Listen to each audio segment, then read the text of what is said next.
কাল এনুমারেশন শেষের আগের দিন ফের নতুন নির্দেশিকা দিল নির্বাচন কমিশন। এবার বিএলও এবং বিএলএদের জন্য নতুন নির্দেশিকা জারি করল নির্বাচন কমিশন। নথির সঙ্গে এবার মিনিটস অফ মিটিংয়েরও ছবি আপলোড করতে হবে। মৃত ভোটার, খোঁজ না মেলা ভোটার এবং স্থানান্তরিত হওয়া ভোটারদের ক্ষেত্রে আলাদা ডিক্লারেশন আপলোড করতে হবে। ভুয়ো ভোটার যাতে তালিকায় না থাকে তা নিশ্চিত করতেই এই পদক্ষেপ বলে কমিশন সূত্রে খবর। কালই এনুমারেশন ফর্মের তথ্য কমিশনের পোর্টালে আপলোড করার শেষ দিন।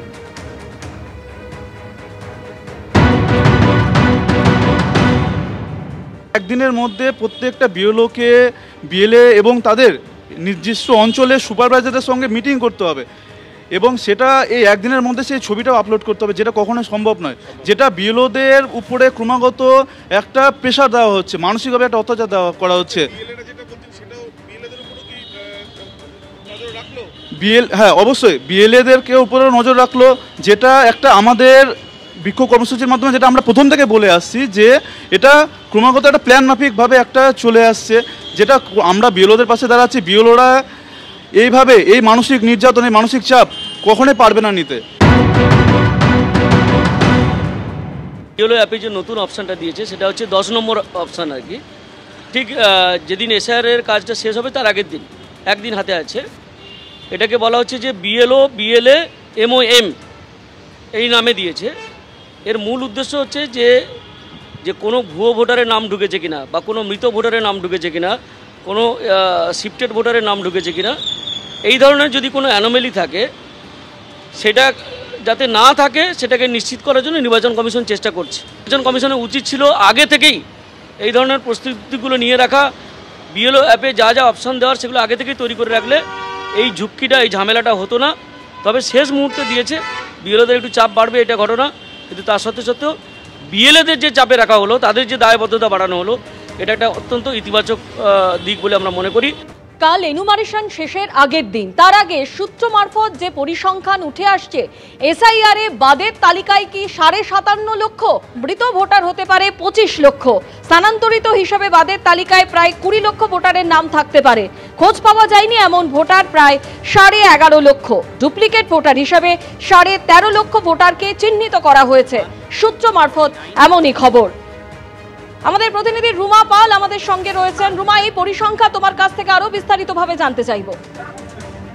দেখো, জানিয়ে রাখি যে এই পরিসংখ্যান অবশ্যই যেভাবে নির্বাচন কমিশন থেকে দেওয়া হচ্ছে সেটা হচ্ছে এটা বাদের তালিকায় চিহ্নিত। এখনো কিন্তু যেহেতু কালকে 11 তারিখ এবং ডিজিটাইজেশনের রাত 12টা পর্যন্ত চলবে, তার পরবর্তীতে কিন্তু চেক, রিচেক, ক্রস চেক রয়েছে। সে কারণে কিন্তু এই বাদের তালিকা আরো বাড়বে এবং যেহেতু বলা হচ্ছে যে 57,52,207 মতো এখন বাদের তালিকা চিহ্নিত রয়েছে, যার মধ্যে মৃত, নিখোঁজ এবং স্থানান্তরিত রয়েছে।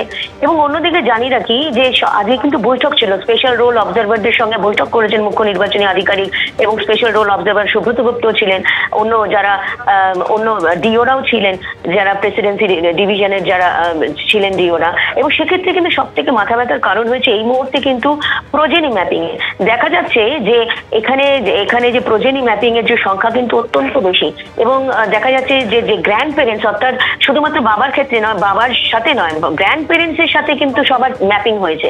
এখানেই কিন্তু কমিশনের মাথা ব্যথার কারণ, এই কারণ রিচেক, ক্রস চেক এবং করতে বলছে। কারণ অবজারভাররা ইতিমধ্যেই কিন্তু ইসিআই এর কাছে, অর্থাৎ দিল্লিতে নির্বাচন কমিশনের কাছে ডেটা চেয়ে পাঠিয়েছে। সেই ডেটা কিন্তু নির্বাচন কমিশন থেকে আসছে।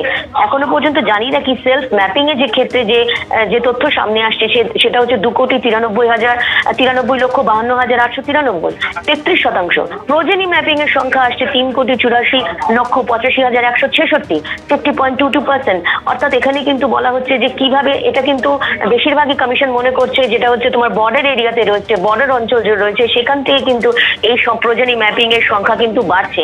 আর এটা মনে করছে কমিশন যে বিএলওরা ঠিক মতো কাজ করেনি এবং এটা চেক করেনি এবং তার ফলে কিন্তু এই প্রোজেনি সংখ্যা কিন্তু বাড়ছে এবং ইসিআই আবারও একটা তালিকা পাঠাচ্ছে। জানিয়ে রাখি শুধুমাত্র ইসিআই এই প্রোজেনি ম্যাপিং এর ক্ষেত্রে তালিকা পাঠায়নি, কালকে কিন্তু আবারও ডেড ভোটার্স বা শিফটেড বা ডুপ্লিকেট তার মধ্যে থাকতে পারে সেই সংখ্যাও কিন্তু পাঠিয়েছে। এবং সেক্ষেত্রে কিন্তু নির্বাচন কমিশন মনে করছে যে 13,74,660 এরকম সংখ্যা রয়েছে ভোটারদের ক্ষেত্রে, যার মধ্যে কিন্তু অসঙ্গতি রয়েছে, সেটা কিন্তু আবার চেক করতে বলা হয়েছে। এখনো পর্যন্ত চেক, রিচেক, ক্রস চেক চলবে এবং এখনো পর্যন্ত যেটা বাদের তালিকা দেখা যাচ্ছে যে 57,52,207 এই সংখ্যা কিন্তু আরো বাড়বে। এবং যেহেতু আরো কটা দিন বাকি রয়েছে, 16 তারিখে খসড়া ভোটার তালিকা প্রকাশ পাবে, তার আগে কিন্তু এই সংখ্যা আরো বাড়বে এমনটাই মনে করছে কমিশন। ধন্যবাদ। এবিপি আনন্দ, এগিয়ে থাকে, এগিয়ে রাখে।